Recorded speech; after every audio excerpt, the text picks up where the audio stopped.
দেশের সংবিধান, দেশের আমাদের তদন্তকারী যে কোনো সংস্থার প্রতি আমাদের আস্থা সমর্থন ছিল এবং ভবিষ্যতেও রাখতে হবে, কারণ সংবিধানের ঊর্ধ্বে কেউ না। কিন্তু কোনো সংবিধানে রক্ষা করার জন্য যাদের নিয়োগ করা হবে তারা যদি অনৈতিকভাবে একটা রাজনৈতিক দলের দাসত্ব গ্রহণ করে, সে আজকে আইপ্যাক আমাদের একটা নির্বাচনী আমাদের পার্টির একটা অঙ্গ, সে আইটি সেলের আমাদের দেখে নানা ধরনের কাজগুলো দেখাশোনা করে, আজকে তার দপ্তরে হামলা, সেখানে গিয়ে তাই এর উদ্দেশ্য কি?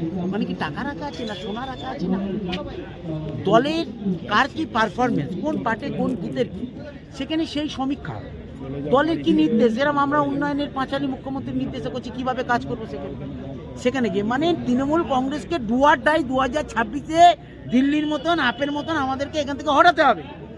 আমাদের নথিপত্র সব শেষ করে দিয়ে আমাদের সংগঠনকে ভাঙার একটা চক্রান্তর গন্ধ আমরা পাচ্ছি, তাই আমাদের মুখ্যমন্ত্রী প্রতিবাদ করছে। সিডি ইবিআই যত কিছু সবকিছু কি বাংলায়? কেন এই রাজনৈতিক প্রতিহিংসা সিবিআইকে দিয়ে বাংলায় হচ্ছে? এর বিরুদ্ধে আমাদের প্রতিবাদ। কখনো কোনো মন্ত্রীর বাড়ি, কখনো কারুর নেতার বাড়ি, কখনো কখনো তৃণমূল কংগ্রেসের কারুর বাড়ি হচ্ছে, এটা ঠিক নয়, এই জিনিস ঠিক হচ্ছে না। আদালতে আমরা বিচার চাইতে পাই, সেই আদালত যদি বিচারের জায়গা থেকে যদি অন্য জায়গায় রূপান্তরিত হয় তাহলে মানুষ কোথায় বিচার চাইতে যাবে? সিবিআই ইডি একটা তদন্তকারী সংস্থা, যারা দেশকে ভালো রাখার জন্য তদন্ত করে রাজশক্তি বাড়াবে, সাংবিধানিক শক্তিকে শক্তিশালী করবে। তারা সব কার্যে সব অফিসার খারাপ তা বলবো না, কিছু অফিসার দিল্লির অঙ্গনে হিননে অমিত শাহ মোদির নির্দেশে তৃণমূল কংগ্রেসের রাজনৈতিক প্রতিহিংসা চিরত্ব করার জন্য এই কাজগুলো করছে। এর বিরুদ্ধে মমতা বন্দ্যোপাধ্যায়ের নির্দেশে আমরা আজকে প্রতিবাদ মিছিল করলাম, প্রতিবাদ সভা করলাম।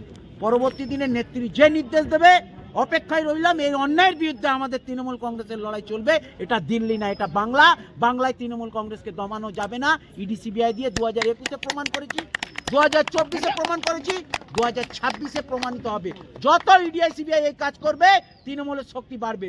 রাজারহাট নিউ টাউন তৃণমূল কংগ্রেস 1 ঘন্টার নোটিশে 4-5 হাজার লোকের জমায়েতের প্রতিবাদ মিছিলের মাধ্যমে সেটা দেখিয়ে দিয়েছে। প্রতিবাদ আরো তীব্রতর হবে মমতা বন্দ্যোপাধ্যায়, অভিষেক বন্দ্যোপাধ্যায়ের নির্দেশে। আগামী দিনে কি তত প্রতিবাদ বাড়বে।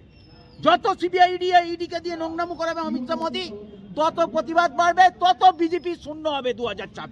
এটা কি নথি লুট করারই? নথি রোধ করা, তৃণমূল কংগ্রেসের কণ্ঠকে রোধ করা। বাংলা নির্বাচন আসলে এবং ইডি চক্রান্ত, ধর্মের সুরসুরিয়ার চক্রান্ত, এই নিয়েই তো বিজেপি আছে।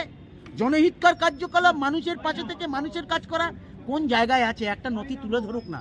আমরা 15 বছরের উন্নয়ন নিয়ে মানুষের বাড়ি যাচ্ছি, মমতা বন্দ্যোপাধ্যায় উন্নয়নের পাঁচিলি। বিজেপি নিয়ে যাক না মোদির 15 বছর উন্নয়ন নিয়ে ভোট চাইতে, কোন একটা রাজ্যে নিয়ে যাক না, বলবো বাপের বেটা, আমাদের নেত্রী বাপের বেটি 15 বছরের উন্নয়ন নিয়ে মানুষের কাছে ভোট চাইতে যাবে 2026-এ।